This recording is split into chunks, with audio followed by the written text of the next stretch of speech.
মানুষ মানুষকে ভালোবাসে না, মানুষ ভালোবাসে মানুষের অবস্থানকে। পৃথিবীর নিয়ম বড়ই অদ্ভুত। মারা যাওয়া মানুষকে কাঁধে নিয়ে যাওয়াকে মানুষ পূর্ণ লাভ মনে করে, আর জীবিত মানুষকে একটু সাহায্য করতে গিয়ে 10 বার ভাবে। স্বামীর দুর্ব্যবহার স্ত্রীকে মানসিকভাবে ধ্বংস করে দেওয়ার জন্য যথেষ্ট। কথাটা তেতো হলেও সত্য। তুমি যার কাছে সোজা সরল হবে, তোমাকে সস্তা ভেবে ছুঁড়ে ফেলে দেবে।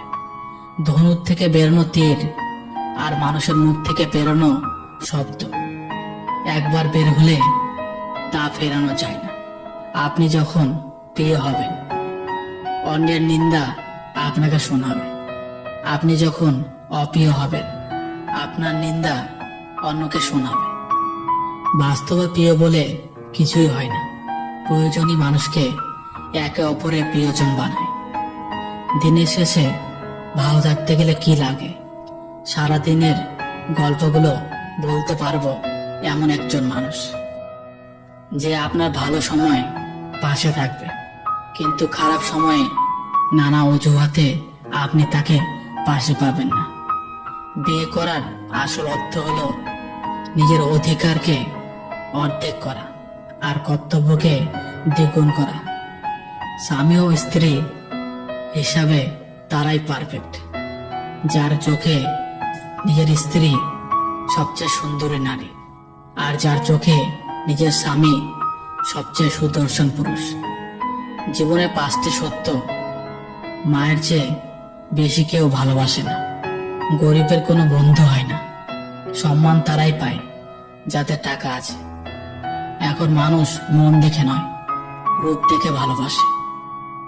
মেয়েদের দেওয়ার মতো উপহার হয়তো অনেক কিছুই হয়, কিন্তু সম্মান দেওয়ার থেকে বড় উপহার আর কিছুই হয় না। সব আঘাতের প্রতিশোধ নিতে নেই। কিছু আঘাতের বিচার হাসি মুখে উপরওয়ালার কাছে ছেড়ে দিতে হয়। মিথ্যা বলে জেতার চেয়ে সত্য বলে হেরে যাওয়া অনেক ভালো। সবাই বলে ভালোবাসা দিলে ভালোবাসা পাবে। সবাই বলে সম্মান দিলে সম্মান পাবে।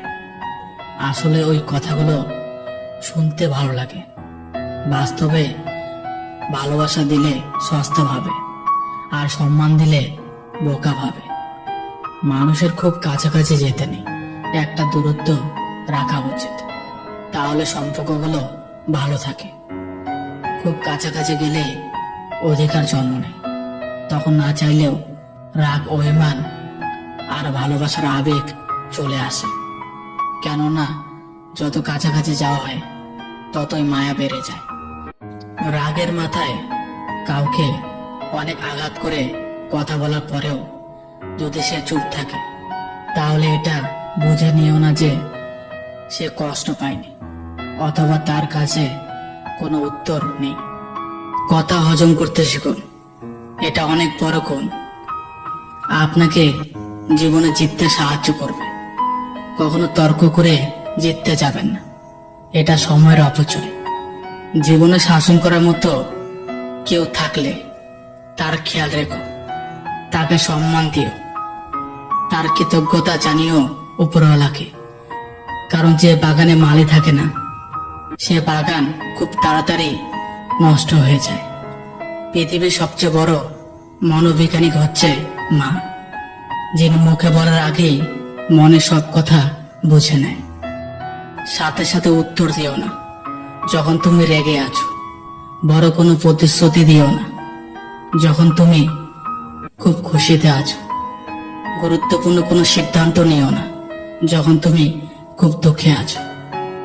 তুমি যখন ভালো কিছু করবে, তখন ওরা তোমাকে দেখে হাসবে, তারপর তোমাকে দেখে হিংসা করবে, তারপর তোমাকে বাধা দেবে, তারপর তুমি সফল হবে। শিক্ষক আগে শিক্ষা দেবে, তারপর পরীক্ষা নেবে, কিন্তু একমাত্র সময়ই আগে পরীক্ষা নেবে, তারপর শিক্ষা দেবে। একা থাকলে ভালো থাকবেন কিনা জানি না, তবে এটা বলতে পারি, খারাপ মানুষগুলোর থেকে অনেকটাই ভালো থাকবেন। ভালো হওয়া বেশ ভালোই, তবে তা যেন সীমিত হয়। মানুষকে গুরুত্ব অবশ্যই দাও, তবে নিজেকে মূল্যহীন করে নয়। ঝগড়ার পর যে প্রথম কথা বলে সে নির্লজ্জ নয়, তার কাছে সম্পর্কের মূল্য বেশি। কখনো আশা হারাবেন না, আপনি জানেন না আগামীকাল কি আছে আপনার ভাগ্যে। হয়তো আপনি যা ভেবেছেন তার থেকেও ভালো কিছু হতে পারে। একটা মানুষ কখনো তার প্রিয় মানুষের উপর রাগ করে না, যা করে তা হচ্ছে অভিমান। আর অভিমান কখনো রাগ থেকে হয় না, হয় কষ্ট থেকে। মূল্যটা সবাই বোঝে, তবে সেটা হারিয়ে যাওয়ার পর। সবকিছুতে খুব বেশি রাগ বা জেদ ভালো নয়, কারণ এই রাগ আর জেদ জীবনে সব থেকে কাছের মানুষগুলোকে আলাদা করে নেয়। মরে যাওয়ার জন্য একটু বিষ খেতে হয়, কিন্তু বেঁচে থাকার জন্য অনেক বিষ হজম করতে হয়। সব হাত বন্ধুত্বের হয় না, কিছু হাত বন্ধু সেজে আসে ধোঁকা দেওয়ার জন্য। মন খারাপ করে কি হবে? দুনিয়াটা তো আর মা বাবা নয় যে সব সময় ভালোবাসা দেবে। নিজেকে ভালোবাসো শুরু থেকে শেষ অবধি। তুমি শুধু তোমার পাশে থাকবে, বাকি সবাই আসবে যাবে তোমার শ্বাস প্রশ্বাসের মতো। জীবনে যদি ভালো থাকতে চাও তবে নিজের থেকে বেশি কাউকে ভরসা করো না, কারো থেকে কোনো কিছু আশা করো না। সবাইকে নিজের মতো ভাবতে চেও না, প্রতিনিয়ত ঠকে যাবে। সম্পর্কে সময়টাই আসল নয়, সম্পর্কে একে অপরের প্রতি সম্মান গুরুত্বটাই আসল। ধৈর্য ধরো, মনকে শক্ত করো। মনে রেখো, সময় সব সময় এক অবস্থায় থাকে না। খারাপ সময়ের পর ভালো সময় অবশ্যই আসবে। বিশ্বাস করা ভালো, তবে অন্ধবিশ্বাস নয়। ঠিক তেমনি আশা করা ভালো, তবে প্রত্যাশা নয়।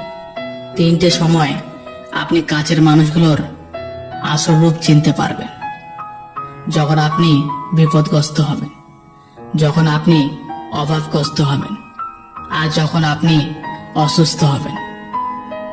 যারা তোমার পেছনে দাঁড়াবে তাদের রক্ষা করো, যারা তোমার পাশে দাঁড়াবে তাদেরকে সম্মান করো, আর যারা তোমার বিপক্ষে দাঁড়াবে তাদেরকে পরাজিত করো।